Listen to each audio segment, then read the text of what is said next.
লেখা দিলে স্টিকার লাগাই দিলে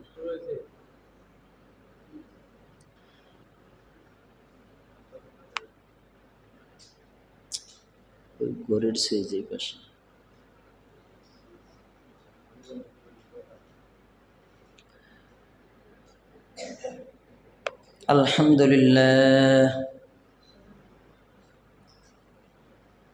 আলহামদুলিল্লাহ নাহমাদুহু ওয়া নাস্তাঈনুহু ওয়া নাস্তাগফিরুহ ওয়া নাউযু বিল্লাহি মিন শুরুরি আনফুসিনা ওয়া মিন সাইয়্যাতি আ'মালিনা।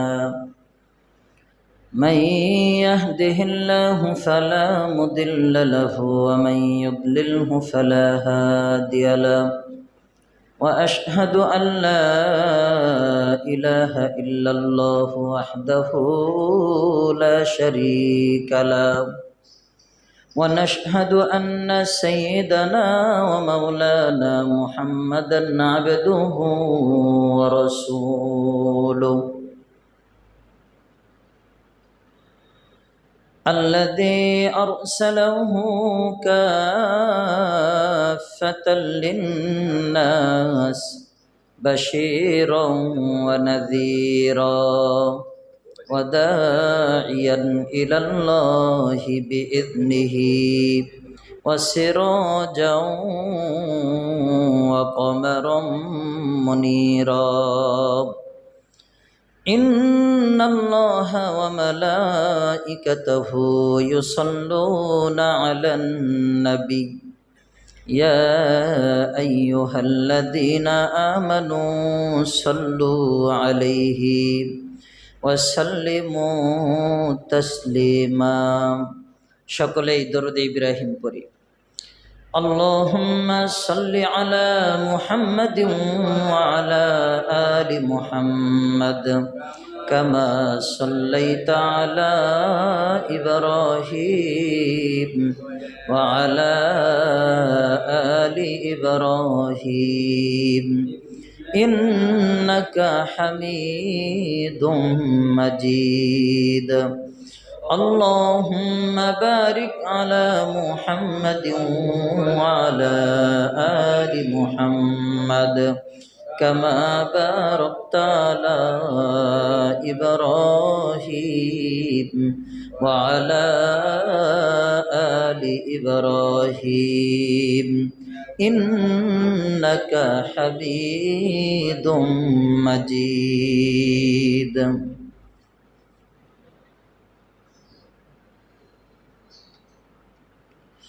সমস্ত প্রশংসা মহান আল্লাহ জাল্লা শানুহুর দরবারে, যেই মহান রব্বুল আলামিন আমাদেরকে পূত পবিত্র জুমার দিন, গরিবের হজের দিন, সম্মানিত একটা দিন, এই দিনের শুকরিয়া আদায়ের অর্থে আল্লাহ পাক আল্লাহর গোলামি করবার উদ্দেশ্যে আল্লাহর ঘর মসজিদে আগে আগে আসার এবং বসার তৌফিক এনায়েত করতেছেন। এজন্য আমরা মহান রবের আলিশান দরবারে জবান খুলে একবার কালিমাতুশ শুকুর আদায় করি, বলি আলহামদুলিল্লাহ।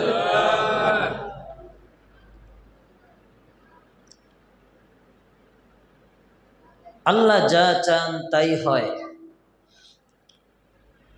মানুষ যা চায় তাই হয় না।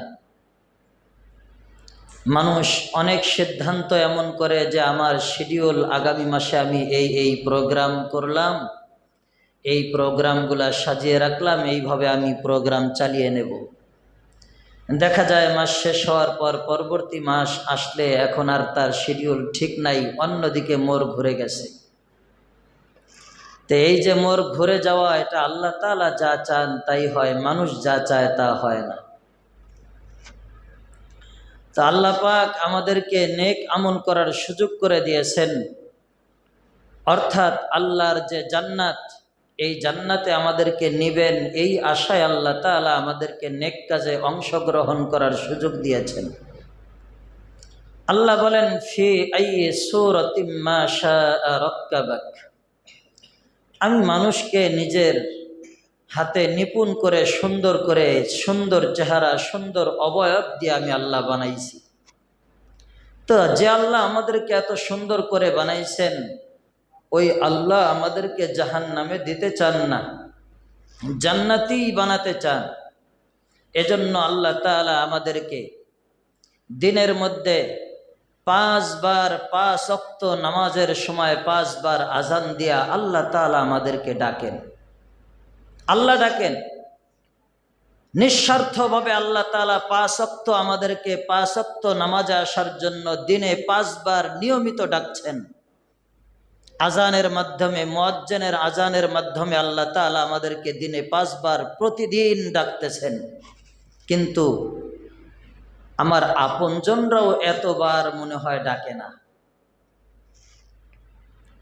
তো আল্লাহ তাআলা আমাদেরকে মহাব্বত করে আল্লাহর ঘর মসজিদে আসার জন্য দৈনিক 5 বার করে ডাকতেছেন, আল্লাহর পরিচয় ধরে তুলতেছেন, যাতে করে আমরা আল্লাহর গোলামি সময় মতো করি এবং আল্লাহর হুকুম মান্য করে আল্লাহর জান্নাত লাভ করতে পারি। আল্লাহ পাক আমাদেরকে এই কারণে দৈনিক 5 বার করে ডাকেন, যেন আল্লাহ তাআলার রহমত থেকে আল্লাহর কোনো বান্দা নিরাশ না হয়ে যায়, বঞ্চিত না হয়ে যায়, ইবাদত শূন্য না হয়ে যায়, গাফেল না হয়ে যায়, উদাসীন না হয়ে যায়। এ কারণে আল্লাহ দৈনিক 5 বার করে আমাদেরকে ডাকেন। এরপরেও যারা আমরা সাড়া দিচ্ছি না, ভুলের মধ্যে আছি, তো আমাদের ভুলের শাস্তি অবশ্যই আমাকে পেতে হবে। আল্লাহ কোরআনে কারিমে 14 নম্বর পারার সূরাতুল হিজরের 44 নম্বর আয়াতে আল্লাহ বলেন, লাহা সাবআতু আবওয়াব। জাহান্নামের 7টি দরজা আল্লাহ বানাইছেন। কয়টি দরজা? আল্লাহ রাব্বুল আলামিন ডাক দিয়ে বলেন, বান্দাদেরকে, বান্দারা, আমি আল্লাহ তাআলা জাহান্নামের 7টি দরজা বানিয়েছি। যারা কাফের মুশরিক, আমি আল্লাহর হুকুম মানে নাই, আমি আল্লাহর গোলামি করে নাই, এই সকল বান্দা যারা কাফের আর মুশরিক, আল্লাহ তাআলা বলেন কাফেরদেরকে আল্লাহ তাআলা লানত দিয়ে জাহান্নামে নিক্ষেপ করবেন। এরপরে লোহার দরজা বন্ধ করে দিবেন। এই জাহান্নামের ভিতরের উপরের অংশে থাকবে তামা, আর ভিতরে থাকবে গলিত সীসা। এমন কঠিন জায়গা জাহান্নাম। এই জাহান্নামে আল্লাহ তাআলা কাফেরদেরকে নিক্ষেপ করে লোহার দরজা বন্ধ করে দিবেন, আর ভিতরে উপরের অংশে থাকবে উত্তপ্ত তামা, আর ভিতরে গলিত সীসা থাকবে। এখানে আল্লাহর ভয়াবহ আযাব আর আল্লাহর ক্রোধ সেখানে বিরাজ করবে। এই জায়গায় মানুষগুলি থাকবে। এই জায়গা জাহান্নামের মাটি কেমন হবে? আল্লাহ বলেন জাহান্নামের মাটি এমন হবে, উত্তপ্ত তামা, কাঁচ, লোহা ও সীসা দ্বারা গঠিত জাহান্নামের মাটি হবে। এই জাহান্নামে নিক্ষিপ্ত যাদেরকে করবে, তাদের উপরে নিচে ডানে বামে, এক কথায় সর্বদিক থেকেই উপর জপুরি অগ্নি বর্ষিত হতে থাকবে। চতুর্দিক থেকে বৃষ্টির মতো আগুন এসে পড়তে থাকবে তাদের গায়ে। এমন একটা অবস্থা সেখানে আল্লাহ সৃষ্টি করবেন।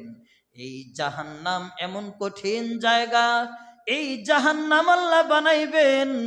এই জাহান্নামের 7টি দরজাও আল্লাহ বানাইবেন। আল্লাহ কোরআনে বলেন, লাহা সাবআতু আবওয়াব। আল্লাহ জাহান্নামের 7টি দরজা বানাইছেন। এই জাহান্নামের কঠিন শাস্তি হবে। আর এই জাহান্নামের সর্বনিম্ন স্তরে, সর্বনিকৃষ্ট স্থানে যারা অবস্থান করবে, তারা হবে মুনাফিক। আল্লাহ তাআলা আমাকে সহ সকলকেই যেন মুনাফিকদের খাতা থেকে নাম মুছে দেন, এবং মুনাফিকদের থেকে আল্লাহ তাআলা যেন আমাকে আপনাকে সকলকেই হেফাজত করেন। বলেন আমিন। জাহান্নাম কঠিন জায়গা। আল্লাহ যেন আমাকে আপনাকে মুনাফিকির খাতার থেকে হেফাজত করেন। জাহান্নাম এত কঠিন শাস্তি হবে সেখানে। এরপরেও সেই জায়গায় এত কঠিন শাস্তি হবে, সেখানে এই শাস্তির মধ্যে সবচেয়ে কঠিন শাস্তি যার হবে তার হলো মুনাফিক। যে হলো মুনাফিক, এর চেয়ে বেশি কঠিন শাস্তি হবে। মুনাফিকদের ব্যাপারে আল্লাহ রাব্বুল আলামিন কোরআনে কারিমে বলেন, ইন্নাল মুনাফিকিনা ফিদ দারকিল আসফালি মিনান নার।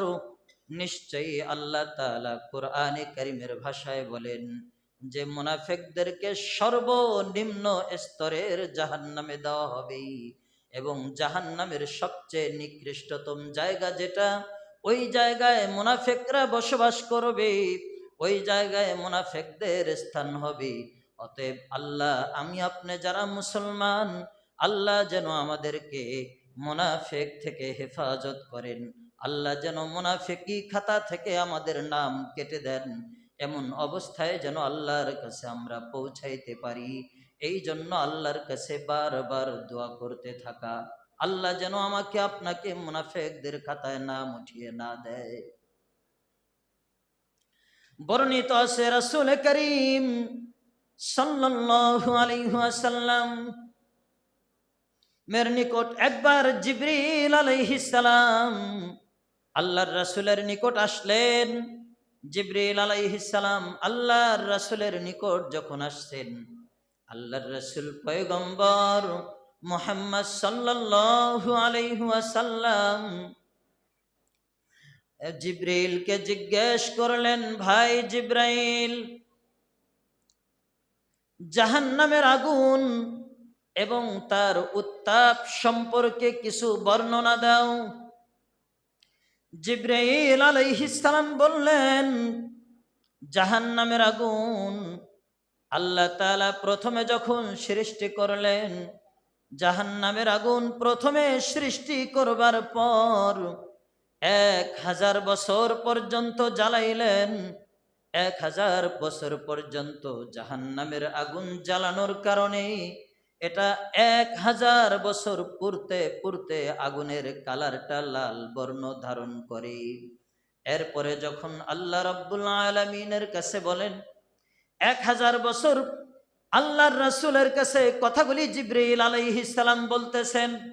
জিবরিল আলাইহিস সালাম বললেন, আল্লাহ তাআলা জাহান্নামের আগুন যখন প্রথম সৃষ্টি করলেন, প্রথমবার সৃষ্টি করার পর 1000 বছর পর্যন্ত আল্লাহ জাহান্নামের আগুনকে জ্বালাইছেন।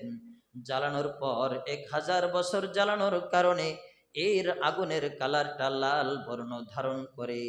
আবার অতঃপর যখন আরো 1000 বছর পর্যন্ত জ্বালাইলেন, দ্বিতীয়বার যখন আরো 1000 বছর জ্বালাইছেন, এই পরে 1000 বছর পর্যন্ত জ্বালানোর কারণে আগুনটা পুড়তে পুড়তে শ্বেত বর্ণে রূপান্তরিত হয়।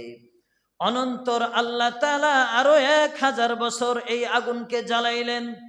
মোট 3 বছর আগুনকে জ্বালাইলেন। 3000 বছর, 3000 বছর, 1000 বছর করে 3000 বছর আগুন জ্বালাইলেন। 3000 বছর পর্যন্ত যখন আগুন জ্বালাইলেন, 3000 বছর আগুন জ্বালানোর কারণে এটা ঘন কালো এবং অন্ধকার একটা রূপ ধারণ করেছে। অতএব জাহান্নামের ভিতরে যেই আগুন থাকবে এটা একেবারে অন্ধকার থাকবে। এই অন্ধকার এমন অন্ধকার, ঘন কালো অন্ধকার এই জাহান্নামের আগুন হবে। এমন জাহান্নামের আগুন ঘন কালো অন্ধকার হবে।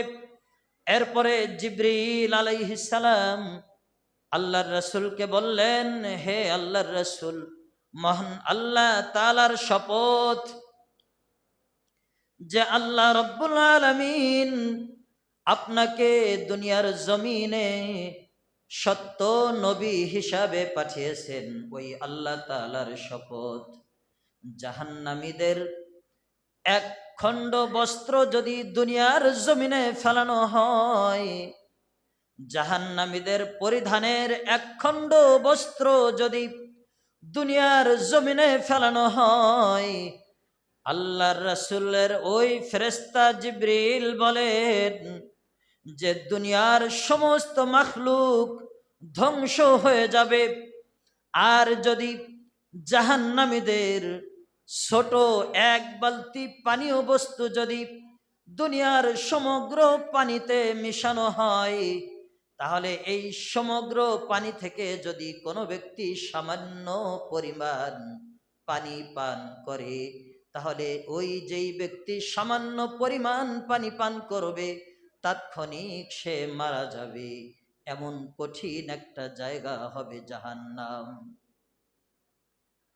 সেই জাহান্নামের কথা বর্ণনা দিতে দিতে জিবরিল আলাইহিস সালাম বললেন, জাহান্নামে যখন মানুষগুলি যাবে, ছোটাছুটি করতে থাকবে, দৌড়াদৌড়ি করতে থাকবে, পালাইতে চেষ্টা করবে।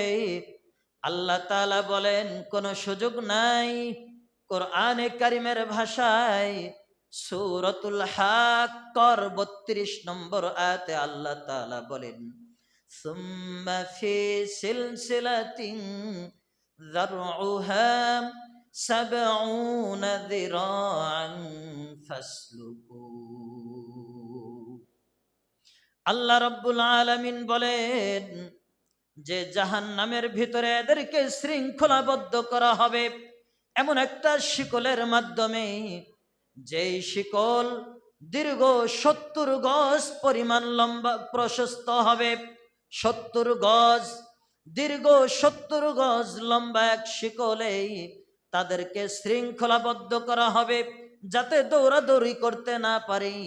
আর এই শিকলের অর্ধ গজ অর্থাৎ আধা গজ পরিমাণ আমাদের শিমাল থেকে, মাশরিক থেকে নিয়ে মাগরিব পর্যন্ত, অর্থাৎ এই শিকলের অর্ধ গজ পরিমাণ হলো দুনিয়ার পূর্ব প্রান্ত থেকে নিয়ে একদম পশ্চিম প্রান্ত পর্যন্ত দূরত্বের সমান। অর্ধ গজ যদি এত সমান হয়, তাহলে আরো অর্ধ গজ বাকি আছে। এমন বিশাল বড় একটা শিকলে আল্লাহ জাহান্নামীদেরকে একত্রিত করবেন। জিবরিল আলাইহিস সালাম বলেন, জাহান্নামীদের এই শিকলে বান্ধা হবে। এরপরে জিবরিল বলেন, এই শিকলটা যদি দুনিয়ার কোনো পর্বত সমূহের উপরে রাখা হয়, তাহলে দুনিয়ার অগণিত পর্বত, অগণিত পাহাড়গুলি গলিত পদার্থে পরিণত হবে। এই পাহাড়গুলি এই শিকলের কারণে একেবারে পাহাড়গুলি গলিত পদার্থে রূপান্তরিত হবে, গলে যাবে, এর কোনো অস্তিত্ব থাকবে না পাহাড়ের, এমন অবস্থা হয়ে যাবে। এমন অবস্থা হবে। জিবরিল আলাইহিস সালাম যখন এই আগুনের বর্ণনা দিয়ে শেষ করলেন, নবী করিম সাল্লাল্লাহু আলাইহি ওয়াসাল্লাম জিবরিলকে জিজ্ঞেস করলেন, জিবরাইল, তুমি তো জাহান্নামের আগুনের বর্ণনা দিলে, এবার তুমি জাহান্নামের দরজা সমূহের বর্ণনা দাও। জিবরিল আলাইহিস সালাম বললেন, হে রাসূল, জাহান্নামের দরজা সমূহ দুনিয়ার কোন ঘর বাড়ির দরজার মতো নয়। এটা এমন দরজা, স্তরে স্তরে বিন্যস্ত থাকবে দরজা। নিম্ন দিক থেকে অপর এক দরজা থেকে অন্য দরজা পর্যন্ত, এক দরজা থেকে আরেক দরজা পর্যন্ত ৭০ বছরের রাস্তার দূরত্বের সমান হবে। এমন একটা দরজা হবে। জাহান্নামের একটা দরজা নিচের দিক থেকে এক দরজা থেকে নিয়ে আরেক দরজা পর্যন্ত ৭০ বছরের দূরত্বের সমান হবে একটা দরজার রাস্তা। আবার উপরের দিক থেকে এক দরজার তুলনায় আরেক দরজা দ্বিগুণ হবে। এইভাবে স্তরে স্তরে এক দরজার তুলনায় অন্য দরজার শাস্তি বেশি, আরেক দরজার তুলনায় আরেকটি দরজায় শাস্তি বেশি। এরকম ভাবে দরজাগুলির বর্ণনা দিলেন। আল্লাহর রাসূলের নিকট যখন এইভাবে জাহান্নামের দরজাগুলির বর্ণনা দিলেন, এবার আল্লাহর রাসূল পয়গম্বর মুহাম্মদ সাল্লাল্লাহু আলাইহি ওয়াসাল্লাম তিনি বললেন যে তুমি জাহান্নামের দরজার বর্ণনা দিলে, এবার এই সকল দরজায় যারা অবস্থান করবে, এই সকল দরজায় যারা অবস্থান করবে যারা এখানে থাকবে তাদের বর্ণনা দাও। এবার জিবরিল আলাইহিস সালাম বললেন, এই সকল দরজার মধ্যে সবচাইতে জাহান্নামের নিকৃষ্ট স্থানে যারা থাকবে তারা হলো মুনাফিক। এই মুনাফিকদের বর্ণনা দেওয়ার পরে বললেন, জাহান্নামের নিম্ন দিক থেকে নিয়ে দ্বিতীয় দরজা পর্যন্ত যারা থাকবে এরা হলো মুশরিক। জাহান্নামের নিচের দিক থেকে নিয়ে দ্বিতীয় দরজা পর্যন্ত যারা থাকবে এরা হলো মুশরিক। আর মুশরিকরা যেই জাহান্নামে থাকবে, যেই দরজায় থাকবে, এই দরজার নাম হলো জাহিম। মুশরিকরা যারা, মুশরিক যারা, তারা জাহান্নামের নিম্ন দিক থেকে নিয়ে একেবারে দ্বিতীয় দরজা পর্যন্ত যারা অবস্থান করবে এরা হলো মুশরিক। আর মুশরিকরা যেই দরজায় অবস্থান করবে এই দরজার নাম হবে জাহিম। এই দরজার নাম কি? জাহিম। তৃতীয় স্তর, তৃতীয় স্তরে যারা থাকবে তারা হলো মূর্তি পূজারীরা, প্রতিমা পূজারী, যারা মূর্তিকে উপাসনা করে, মূর্তিকে পূজা করে, এরা তৃতীয় দরজায় যারা থাকবে এরা মূর্তি পূজারী। এই মূর্তি পূজারীরা যেই দরজায় থাকবে এই দরজার নাম হবে সাকার। এই দরজার নাম সাকর। আর তৃতীয় স্তর থেকে চতুর্থ স্তরে যারা থাকবে, এই চতুর্থ স্তরে যারা থাকবে এরা হলো মিস্টার ইবলিস।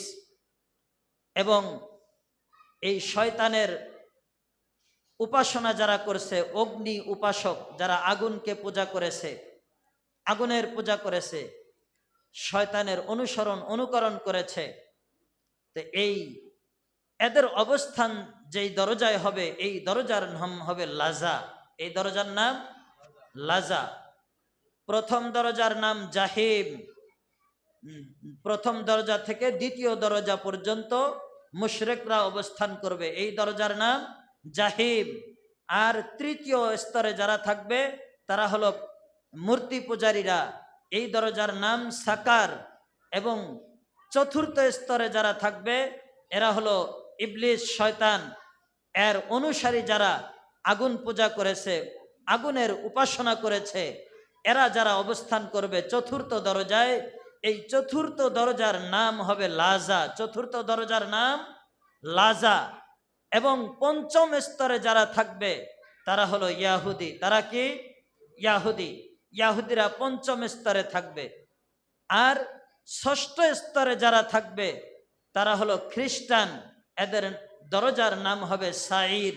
এদের দরজার নাম কি হবে? সাইর। এ পর্যন্ত জিবরিল আলাইহিস সালাম যখন বলছেন, বলার পরে আর বলতেছেন না। জিবরিল আলাইহিস সালাম থেমে গেছেন, আর কিছু বলেন না। এমন অবস্থায় জিবরিল আলাইহিস সালাম যখন কিছুই বলতেছেন না, তখন আল্লাহর রাসূল পয়গম্বর মুহাম্মদ সাল্লাল্লাহু আলাইহি ওয়াসাল্লাম তিনি জিজ্ঞেস করলেন, ভাই জিবরাইল আর বলতেছো না কিছু, সপ্তম দরজা সম্পর্কে কিছু বর্ণনা দাও। জিবরিল আলাইহিস সালাম বললেন, ইয়া রাসূলুল্লাহ, আপনি সপ্তম দরজা সম্পর্কে জানতে চাইবেন না, কারণ হলো সপ্তম দরজা আপনি আমাকে জিজ্ঞেস করেন না।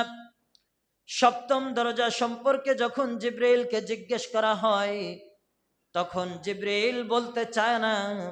আল্লাহর রাসূল যখন আদেশ করলেন তখন আল্লাহর রাসূলের আদেশকে মান্য করার লক্ষ্যে জিবরাইল আলাইহিস সালাম বললেন, ইয়া রাসূলুল্লাহ, এই সপ্তম স্তরে যারা থাকবে, এই সপ্তম স্তরে যারা থাকবে তারা হলো আপনার উম্মতের ওই সকল লোক যারা দুনিয়ার জমিনে কবিরা গুনাহে লিপ্ত হয়েছে, কবিরা গুনাহে লিপ্ত হয়েছে, বড় বড় গুনাহ করেছে, অথচ আল্লাহর কাছে তওবা করে নাই, আল্লাহর কাছে ক্ষমা চায় নাই, মাপ চায় নাই। এমন ব্যক্তিদের জন্য আল্লাহ তাআলা এই জাহান্নাম বানাইছেন। এই স্তরের কথা আল্লাহর রাসূলকে যখন বলা হলো, আল্লাহর রাসূল তখন কান্না জড়িত অবস্থা হয়ে গেলেন। নিজের উম্মতের কথা শুনে আল্লাহর রাসূল কানলেন। ওয়া ইম মিনকুম ইল্লা ওয়ারিদুহা। আল্লাহ আয়াত নাজিল করলে তোমাদের মধ্যে এমন কেউ নাই যে সেখানে পৌঁছাবে না, এমন কেউ নাই যে সেখানে পৌঁছবে না। এই কথা যখন বলছেন আল্লাহর রাসূল ভরাক্রান্ত হৃদয়ে কাঁদতে থাকলেন। বহুক্ষণ পর্যন্ত, বহু সময় পর্যন্ত আল্লাহর রাসূল সেখানে কান্নাকাটি করলেন।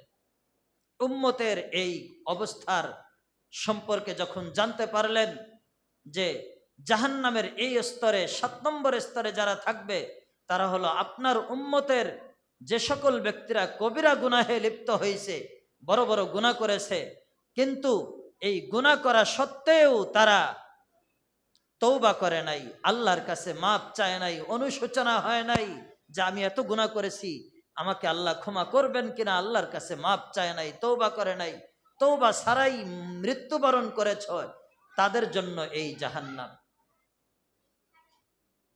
এই কঠিন জাহান্নাম থেকে আল্লাহ তাআলা আমাদেরকে যেন নাজাত দান করেন, বলেন আমিন। এটা একটা হাদিসের বর্ণনা।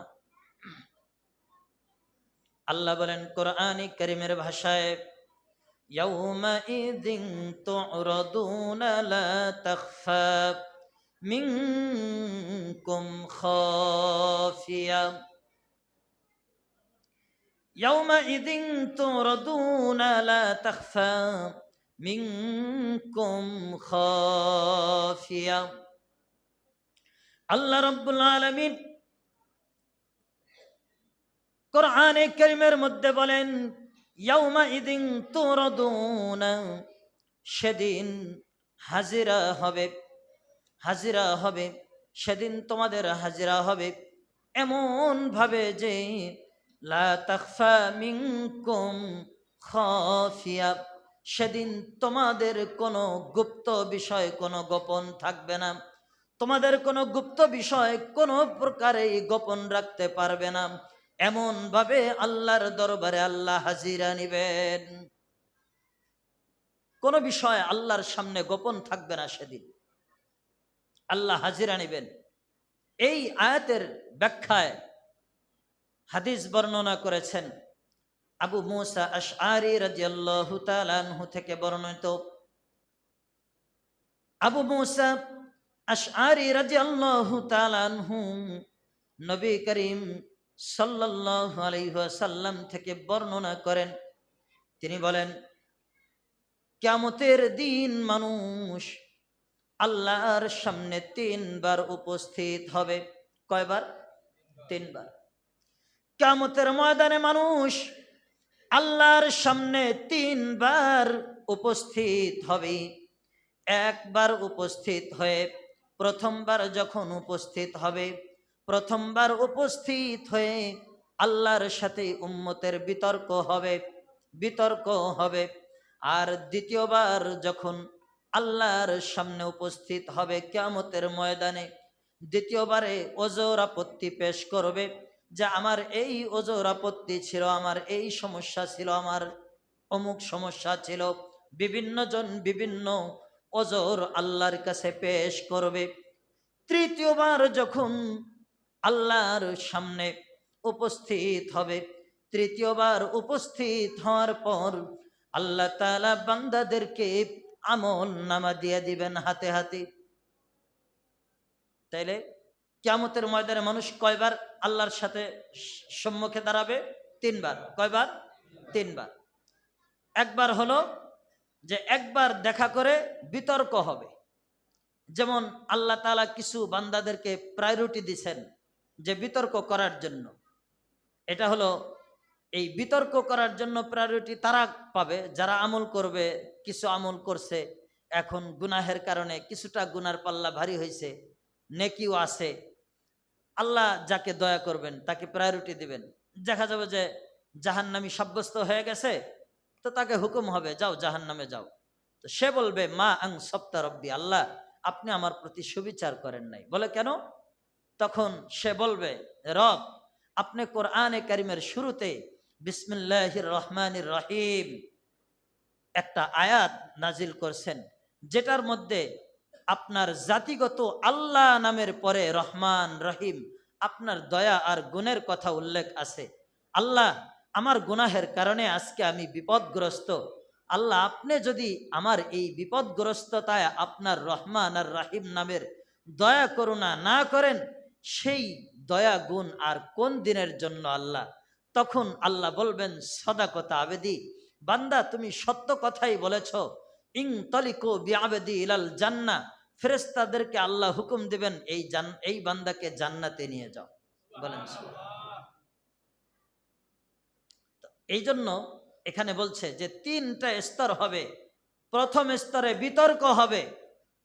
দ্বিতীয়বার যখন বান্দারা কিয়ামতের ময়দানে আল্লাহর সম্মুখে উপস্থিত হবে, তখন ওজর আপত্তিগুলা বান্দারা পেশ করবে আল্লাহর কাছে। তৃতীয়বার যখন যাবে, তৃতীয়বার উপস্থিত হওয়ার পর আল্লাহ তাআলা আমল নামা হাতে দিয়ে দিবেন। এই ব্যাপারে আল্লাহ তাআলা কোরআনে কারীমের মধ্যে বলেন, এই ব্যাপারে আল্লাহ তাআলা কোরআনে কারীমের মধ্যে বলেন,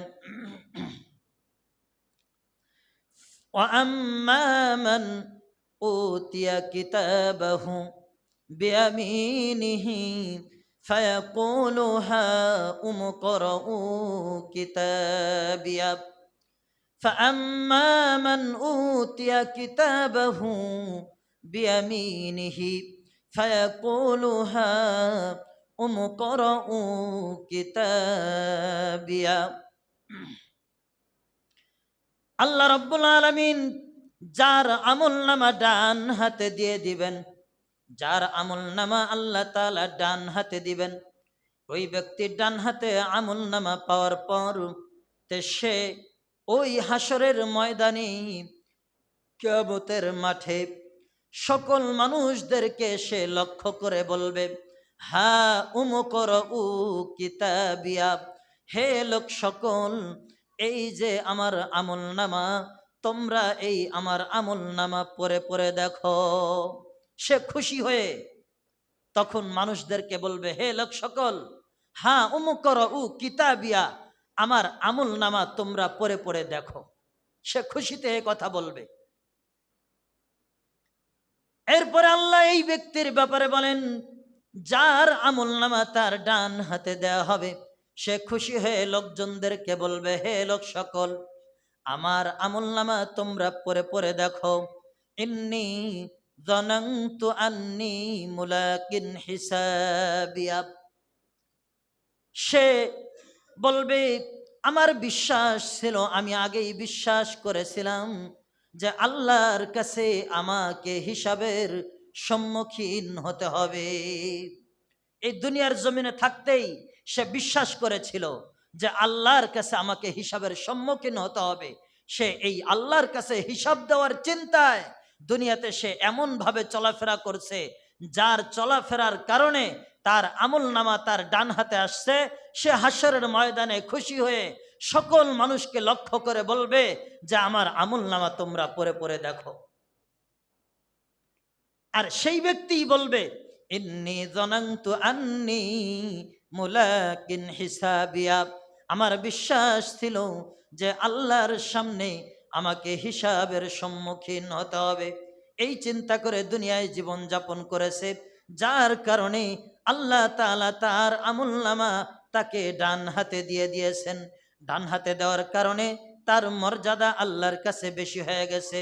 ইন্নী যানানতু আন্নী মুলাকিন হিসাবিয়া ফাহুয়া ফি ঈশাতির রাদিয়া, আল্লাহ বলেন সে এখন চিরস্থায়ী জান্নাতে সুখী জীবন যাপন করবে। জান্নাতে সুখী জীবন যাপন করবে। ফি জান্নাতিন আলিয়া, যেই জায়গায় সে বসবাস করবে সেই জান্নাত, সেটা হবে সুউচ্চ একটি জান্নাত।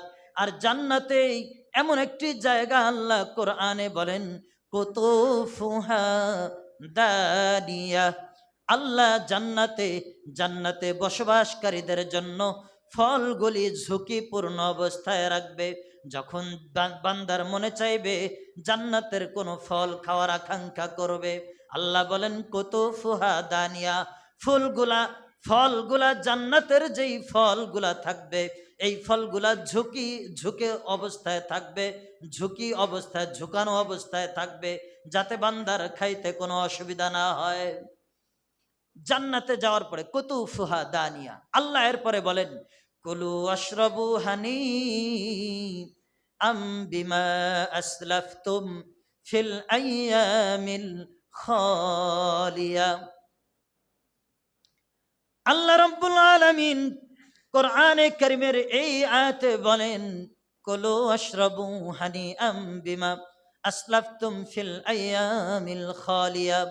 আল্লাহ তাআলা বলবেন, তোমরা বিগত দিনে যা আমল করে এসেছো দুনিয়ার জমিনে থাকা অবস্থায়, বিগত দিনগুলোতে তোমরা যা কিছু কাজ করে এসেছো সেই কাজের বিনিময়ে তোমরা এখন খাও এবং পান করো এবং জান্নাতে স্বাচ্ছন্দ্য আনন্দ উপভোগ করো। আল্লাহ এই পারমিশন দিবেন। এর বিপরীত আমরা প্রথমে জানলাম জান্নাতীদের অবস্থাটা কেমন হবে। আল্লাহ বলেন, এবার যেই ব্যক্তি বাম হাতে আমলনামা পাবে, 3 নাম্বার হাদিসের মধ্যে কয়টা স্তরে আল্লাহর সামনে সাক্ষাৎ করবে বলছি? 2-3টা স্তরে আল্লাহর সাথে সাক্ষাৎ হবে কিয়ামতের ময়দানে। প্রথমবার যখন আল্লাহর সামনে সাক্ষাৎ হবে তখন বিতর্ক হবে। দ্বিতীয়বার যখন সাক্ষাৎ হবে তখন বান্দারা ওজর আপত্তি পেশ করতে থাকবে। তৃতীয়বার যখন বান্দাগুলি এখানে অবস্থান করবে তখন আল্লাহ তাআলা আমলনামা হাতে দিবেন। এই আমলনামা যার ডান হাতে আসবে সে জান্নাতি হবে, তার নমুনা বর্ণনা করলাম। এ পর্যায়ে যখন আবার আমলনামা যখন যার বাম হাতে আসবে, যার বাম হাতে আল্লাহ তাআলা আমলনামা দিবেন। ওয়া আম্মা মান উতিয়া কিতাবাহু বিশিমালি ফায়াকুলু ইয়া লাইতানি লাম উতা কিতাবিয়া। আল্লাহ রাব্বুল আলামিন যার আমলনামা বাম হাতে দিবেন, ওই ব্যক্তি সেই দিন বলবে, আমাকে আমলনামা দেওয়াই না হতো কতই না উত্তম হতো। সে বলবে, আমি যদি আমলনামাই না পেতাম কতই না ভালো হতো। ওয়ালাম আদরি মা হিসাবিয়া। আল্লাহ কোরআনের ভাষায় বলেন, ওই ব্যক্তি তখন বলবে, হিসাব সম্পর্কে যদি আমাকে কোনো কিছু অবগত না করা হতো, অথবা হিসাব বলতে কোনো কিছু যদি আমি না জানতাম কতই না আমার জন্য ভালো হতো। ওয়ালাম আদরি মা হিসাবিয়া ইয়া লাইতাহা কানাতিল কাদিয়া। সেদিন সে আফসোস করবে আর আল্লাহর কাছে বলবে, হায় আফসোস, ইয়া লাইতাহা কানাতিল কাদিয়া। আফসোস করে ওই বান্দা আল্লাহর কাছে তখন বলতে থাকবে, আমার মৃত্যুই যদি আমার শেষ হয়ে যেত, মৃত্যুর পরে যদি আমার পুনরায় আল্লাহর কাছে আবার জীবিত হয়ে ফেরত উঠতে না হতো তাহলে কতই না আমার জন্য ভালো হতো। ইয়া লাইতাহা কানাতিল কাদিয়া। আমার মৃত্যুই যদি আমার শেষ হয়ে যেত, মৃত্যুর পরে আবার উঠে আমার যেই হিসাবের সম্মুখীন হতে হবে এগুলি যদি আমার ব্যাপারে ফয়সালা না হতো আমার জন্য ভালো হতো। এই আফসোসগুলি ওই ব্যক্তি করবে। এরপরে সে বলবে, মা আগনা আন্নি মালিয়া। সে বলবে, আমার দুনিয়ার কোনো অর্থ সম্পদ আমার কোনোই কাজে আসলো না। মা আগনা আন্নি মালিয়া। দুনিয়াতে অর্থ সম্পদ অনেক ছিল, কিন্তু আমার কোনো অর্থ সম্পদ আমার কোনো উপকারে এখন আসলো না। হালাকা আন্নি সুলতানিয়া। আমার সব ক্ষমতা বিলুপ্ত হয়ে গেল, আমার সব ক্ষমতা শেষ হয়ে গেল। এই কথাগুলি যখন বাম হাতে আমলনামা যারা পাবে তখন তারা এই কথাগুলি আফসোসের সাথে বলতে থাকবে, মা আগনা আন্নি মালিয়া। আমার সকল অর্থ সম্পদ কোনো কাজে আসলো না। হালাকা আন্নি সুলতানিয়া। আমার ধন সম্পদ সব শেষ হয়ে গেল। খুদু মা আগনা আন্নি মালিয়া হালাকা আন্নি সুলতানিয়া। আমার অর্থ সম্পদ সব শেষ হয়ে গেল, আমার সব ক্ষমতাও শেষ হয়ে গেছে। মা আগনা হালাকা আন্নি সুলতানিয়া খুযুহু ফাগুল্লু সুম্মাল জাহিমা সল্লু। খুযুহু ফাগুল্লু।